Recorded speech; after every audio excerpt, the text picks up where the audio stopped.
বন্ধু সেই ধরে তো আমার এই বিল মুখে নিয়ে যাচ্ছিস, তো সে রাকিবুল বন্ধু কোন থাকে? দেখলি আমার হাঁটতে হাঁটতে আমার জুতো কানো ছিঁড়ে গেল।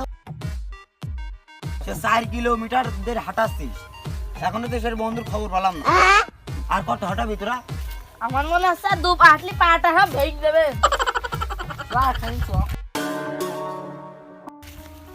রাকিবুল সম্পর্কে তোরা কিছু জানিস নে। রাকিবুল রাত্রি কাজ করে, দিনে মানে চিকেন চিকেন শুয়ে থাকে। রাকিবুল মানে এই রাকিবুলের সীমানা চলে আইছি আমরা। রাকিবুল একটু খোঁজাখুঁজি কর, দেখি পাবিনি। খোঁজাখুঁজি করে বন্ধু রাকিবুল আবার কি কাজ করে? রাত্রি হলো কাজ করে, দিনে মানে শুয়ে থাকে। সে আবার কি কাজ? আমরা তিনজনে কি মিটিং করে আসলাম। আমাদের বন্ধু রাকিবুল রাত্রি ওই কাজ করে। ও তাহলে তো আমরা খুব তাড়াতাড়ি কোটিপতি হয়ে যাবানে। তাহলে বন্ধু রাকিবুলির খোঁজো, শিগগির খোঁজ। অতগুলো আসছেন না, মামা বাড়ি যে যখন ধরা পড়বা না তখন বুঝছে নেই।